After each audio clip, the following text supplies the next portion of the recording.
Hoje eu vou tomar um chazinho aqui, ó, especial, diretamente da África do Sul.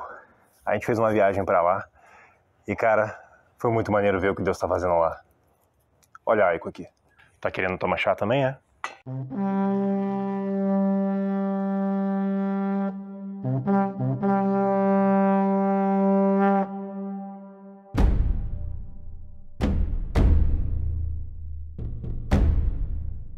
Quando Jesus estava na Terra, nós lemos na Bíblia que muitas vezes ele perguntou para as pessoas o que elas queriam.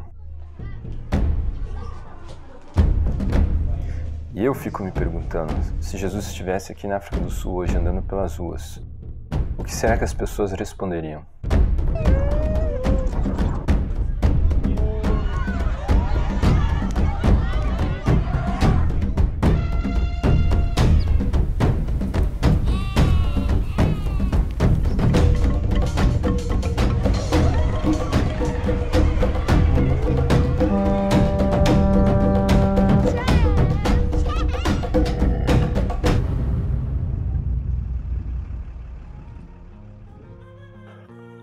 Cara, exatamente há um ano atrás, a gente embarcou numa viagem com uma galera lá da nossa igreja para a África do Sul, para conhecer o trabalho que uma família estava fazendo lá. Essa família que tu vai ver aí, Mateus, Juliana e os dois filhos extremamente fofos, Luca e Pietro. E cara, foi muito maneiro. A viagem já começou, na verdade, a aventura já começou aqui no Brasil. A gente começou a arrecadar várias doações de material de higiene pessoal, brinquedo, porque eles têm vários trabalhos com criança lá. E aí, cara, a gente conseguiu levantar 12 malas de 23 quilos, deu quase, 300 quilos de doação, sabe? Pessoas começaram a ajudar no Instagram também, porque viram nossas postagens e começaram a mandar pra gente esses materiais. E foi muito legal, que a gente conseguiu muita coisa, só que ao mesmo tempo foi muito doido de conseguir viajar com tudo isso. Já era um grupo grande, de quase 15 pessoas, então cada um tinha a sua mala já de viagem, no mínimo uma, fora as 12 malas também de doação, né? Então a gente plastificou tudo com plástico de cozinha e a gente colocou um X verde gigante assim para identificar e ninguém perder essas malas. E aí foi, a gente pegou o avião, fizemos uma parada lá na Etiópia. Pegando um ônibus para o nosso hotel aqui na Etiópia. Acabou de chegar e estamos aqui resolvendo os pepinos para conseguir chegar no hotel. E depois a gente conseguiu ir direto para África do Sul, da Etiópia. Chegando lá, recebeu a gente o Matheus e mais o Marcelo, que é outro cara que ajuda ele também lá no trampo. E eles estavam com uma carretinha, porque sabiam que era mala pra caramba. Então eles alugaram uma carretinha de metal, a gente encheu tudo lá, pegamos o carro e partimos pro interior da África. Eles moram no interior da África do Sul. E todo o trabalho que eles fazem é naquela região também, numa cidade chamada Worcester.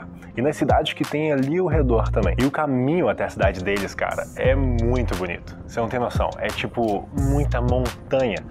E é muito louco porque lá é uma região semidesértica, sabe? Então é um vale muito reto e aí do nada vem uma montanha de uma hora para outra, assim.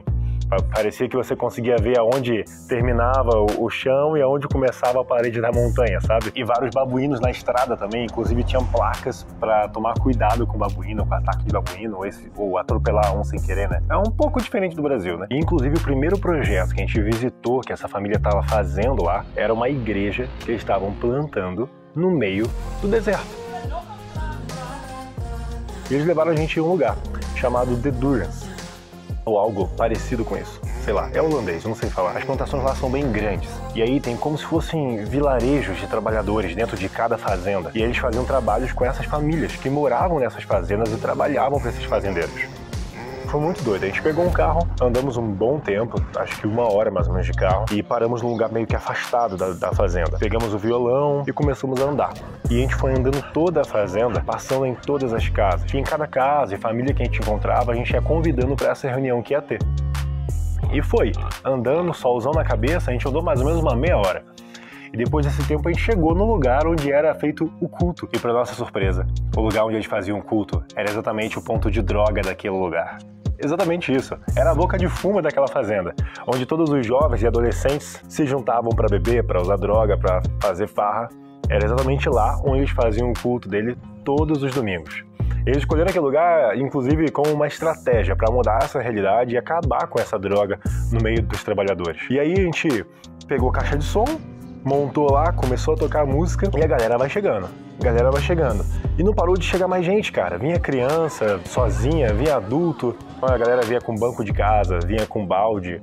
E naquele momento também, os troncos que tinham ali ao redor começaram a formar uma rodinha e a galera começou a fazer banco de pedra, realmente montando uma roda já próximo de uma árvorezinha lá que tinha para fazer um pouquinho de sombra pra galera. E aí vem o Doug. Doug é um cara que Mateus recrutou lá para trabalhar com ele. Um cara com um coração, assim, apaixonado pelo próprio povo. Ele é africano, nativo de lá. E aí ele pega o microfone e começa a falar sobre o apartheid, o antigo regime de segregação racial que tinha lá na África do Sul. Começa a ter aquele papo ali, ó, de africano para africano, falando como o apartheid oprimia o povo e tirava a liberdade de cada uma daquelas famílias. Mas que Jesus é aquele que traz a verdadeira liberdade para nossa vida hoje, independente do regime de governo que a gente está vivendo. É ele quem realmente nos dá uma liberdade em vida, em alma. E, cara, ali, no meio de uma boca de fumo, entre montanhas maravilhosas, no meio de um deserto, com um monte de fazendeiro e plantação de uva, a gente viu e sentiu a presença de Deus naquele lugar de uma maneira muito forte. E foi muito legal que a equipe toda se espalhou e cada um começou a conversar com as pessoas, orar com elas, e a gente viu Deus agindo, tocando no coração e na vida de cada uma daquelas pessoas. Então, não importa onde a gente está, não importa qual a nossa condição, quando a gente busca Ele de todo o coração para conhecer mais dele, Ele aparece. E no final daquela reunião, a galera começou a dançar.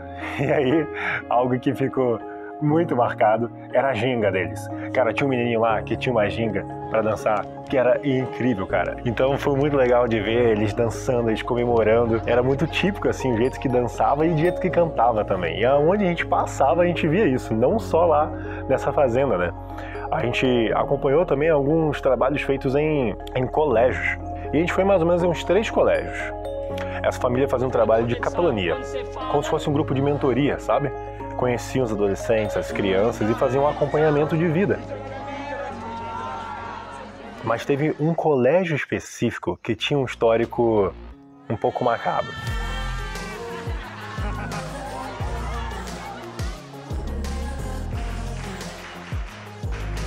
Cara, a gente fez uma videochamada antes da nossa viagem, mais ou menos acho que umas 2 semanas antes da gente viajar. E Mateus chegou e falou pra gente, ó, vai ter um colégio que vocês vão visitar, que algumas coisas estranhas aconteceram. É um colégio onde havia muita disputa de cargos, disputa de salário, disputa de poder ali. Vários professores e alunos, histórias de gente que morria. O último diretor daquele colégio foi encontrado morto, assassinado, na sala, com uma roda de bruxaria em volta dele. Bizarro, eu sei. Os alunos, naquela semana, e professores também, falam que viam no meio das aulas, na sala de aula e nos corredores, objetos flutuando e vários alunos tendo convulsão. Tipo, um troço macabro demais, cara. Mas sabe o que é mais doido ainda? Eu não quero focar nessa história de terror, quero focar no pós disso. Porque o mais doido que essa história é que todos esses acontecimentos estranhos deram abertura para que Jesus pudesse entrar naquele lugar. E aí esses missionários conseguiram ter abertura para entrar naquele colégio, orar com o diretor, orar pelos alunos, orar por toda essa situação estranha e macabra que estava acontecendo. E adivinha? Depois que eles foram lá, tudo aquilo parou de acontecer, cara. Tudo. Jesus é mais forte que qualquer coisa, cara. Ao ponto que o novo diretor que entrou falou que somente Jesus podia resolver os problemas daquelas adolescentes, somente Jesus podia resolver o problema daquele colégio, cara. Olha que doideira, mano. A gente gravou outro diretor também, que falava sobre a importância daquele trabalho na vida dele e no colégio também que ele era diretor e coordenava. Yeah. Hi guys, my name is Denver Olsen. I'm a teacher here at Olsen Primary School that you guys visited today. We are so blessed and we are so humbled that you are here, sharing the good news of God who changed our lifestyle and who sent His Son Jesus Christ and died on the cross for us. 11 years ago He changed my life also. I used to be an alcoholic, drink every day, and but I took the opportunity to give Jesus a chance in my life, and it forever changed my life. It was the best decision I made. Still 11 years later, there's a lot of challenges, a lot of obstacles, but God's grace is more than enough, more than sufficient enough. And I just want to thank you guys for coming here, sharing the gospel of good news, the way Jesus loves us, and may you continue the good work. And as you leave and as you depart South Africa, know that you are loved and that God loves you also. Thank you so much. Yeah. A gente pôde acompanhar muita coisa maneira lá, cara. A gente ajudou a fazer um primeiro campeonato de futebol. Montamos o campinho de futebol, construímos o gol, rastelamos a quadra, teve oficina de maquiagem e a gente pôde fornecer kits de maquiagem para que as meninas pudessem tanto saber se maquiar, quanto também usar isso como um meio de profissão também, maquiando outras pessoas também. E esse colégio em específico que teve essa história super macabra ficava exatamente no nosso bairro, que era um bairro negro. Exatamente o que você ouviu, cara. Um bairro negro.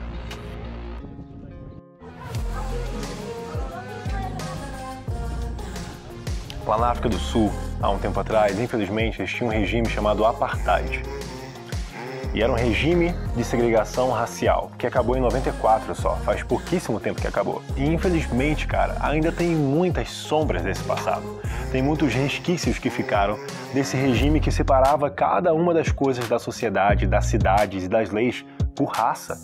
Era atividades específicas para negros, lugares específicos para brancos e ainda tinha o que eles chamavam de colored, que seria a galera que é a mistura, mestiço disso. E aí tem até hoje, infelizmente, o bairro de brancos e o bairro de pretos e o bairro de colored. A cidade antigamente era dividida assim. Olha que doideira. Tem a rua principal da cidade. De um lado é o bairro branco, do outro lado é o bairro colored. E sabe onde que seria o bairro preto? Fora da cidade.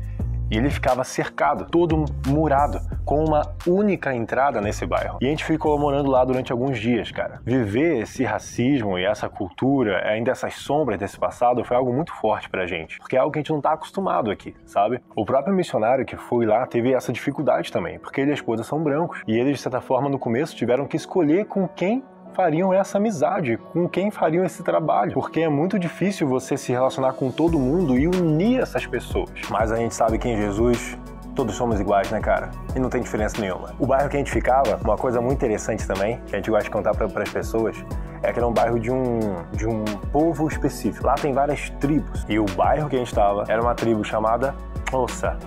Exatamente. Com estalo. Sem estalo seria tipo coça, mas no idioma deles tem 3 tipos de estalos. E enquanto eles vão falando, eles vão estalando a boca, tipo... Cara, nossa, muito diferente, cara. Como é que fala isso, entendeu? Eu só aprendi mais ou menos a falar o nome, nem sei se falo certo, porque fiquei muito tempo treinando lá com um cara que me ensinou. Falava que o estalo tinha que vir aqui do lado pra falar o nome. A gente filmou a esposa do Doug, aquele missionário que pregou lá sobre o apartheid, ela falava coça. E ela cantou uma música pra gente. E tu vai ver, cara, que enquanto ela canta, aparecem uns estalos no meio. E nem parece que ela tá fazendo um estalo com a boca. Parece que tem alguém ali no fundo, assim, ó. É coisa de doido, cara.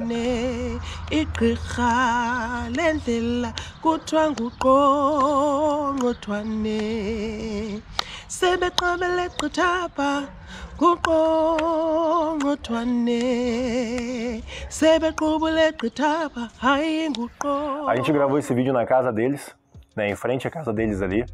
A gente ficou alguns dias morando na casa deles e outros dias morando na casa do Matheus e da Juliana. O restante do grupo ficou mais nesse bairro mesmo. Eu e o Kiwi, a gente teve a experiência de morar lá e um pouco fora também. E foi legal de ver esse contraste também, ver a diferença de um bairro para outro, sabe? E, cara, era muito diferente lá, porque o banho era só de caneca, por exemplo, né?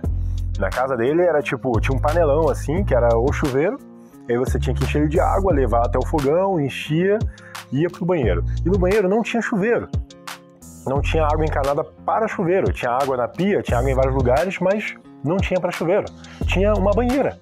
Simplesmente uma banheira que ele pegava, entrava na banheira e tomava banho ali com aquilo, cara. Por que não instalar um chuveiro, né? Uma coisa de doido, né? É legal que você pode carregar o seu banho para qualquer lugar, né?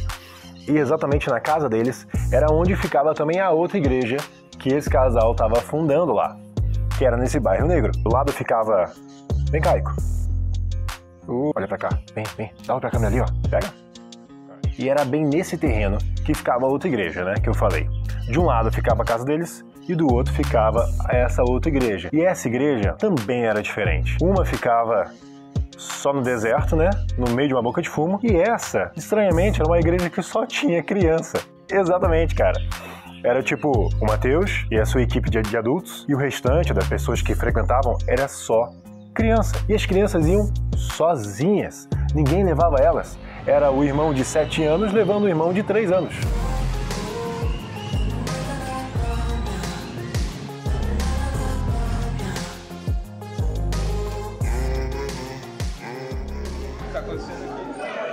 Desde o Covid, nós começamos um centro de alimentação que funciona nos finais de semana.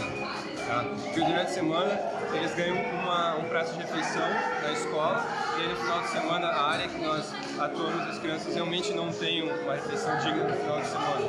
Então nós proporcionamos essa refeição. Nós estamos terminando o nosso Bible Club, que acontece todo sábado de manhã, e depois nós temos momentos de discipulado, de culto com as crianças, elas são alimentadas também fisicamente. Nós temos em torno de 100, 150 crianças todos os sábados, e é muito gostoso. Dá uma olhadinha aqui. Eles estão esperando a fila. Say hello! Hello! Say Brasil! Vai. Eu nunca tinha visto isso na minha vida, cara. Uma igreja que só vai criança. Tipo, não é uma igreja de adulto que tem um projeto pra criança. É uma igreja de criança. Daqui a pouco eles vão abrir um projeto pra adulto, entendeu? É tipo isso. Que coisa doida. E que coisa maravilhosa ver a alegria daquelas crianças de estarem lá, indo sozinha, sem auxílio, sem apoio do pai, às vezes sem incentivo do pai, pra receber alimento físico e alimento espiritual também. Cara, e tu sabe qual que é o resumo disso tudo? Você sabe o que Jesus então tem feito na África do Sul, no interior, no meio das fazendas? Crianças encontrando Jesus nas salas de aula. Adolescentes conseguindo acreditar que seu futuro não precisa ser nas drogas. Jovens sendo mentoreados para uma vida melhor, com estudo e um emprego digno. Famílias quebrando os ciclos de álcool, drogas e adultérios das gerações passadas. Escolas descobrindo que a única solução para os seus problemas é Jesus. Uma igreja nascendo no meio de um deserto, trazendo esperança aos trabalhadores desolados de lá. E 150 crianças se alimentando todos os sábados, cara, fisicamente e espiritualmente. Tem famílias inteiras dedicando todas as suas vidas com amor a esses povos locais. A gente passou mais ou menos 20, 22 dias com a família Negre e toda a sua equipe lá, no interior da África do Sul, em Worcester, e a gente pôde ver o que Deus está fazendo na vida deles e através da vida deles também. E cara, eu só tenho a agradecer a essa galera por acolher a gente, por nos ensinar tanto e nos inspirar tanto nesses dias. Igqirha lendlela kuthiwa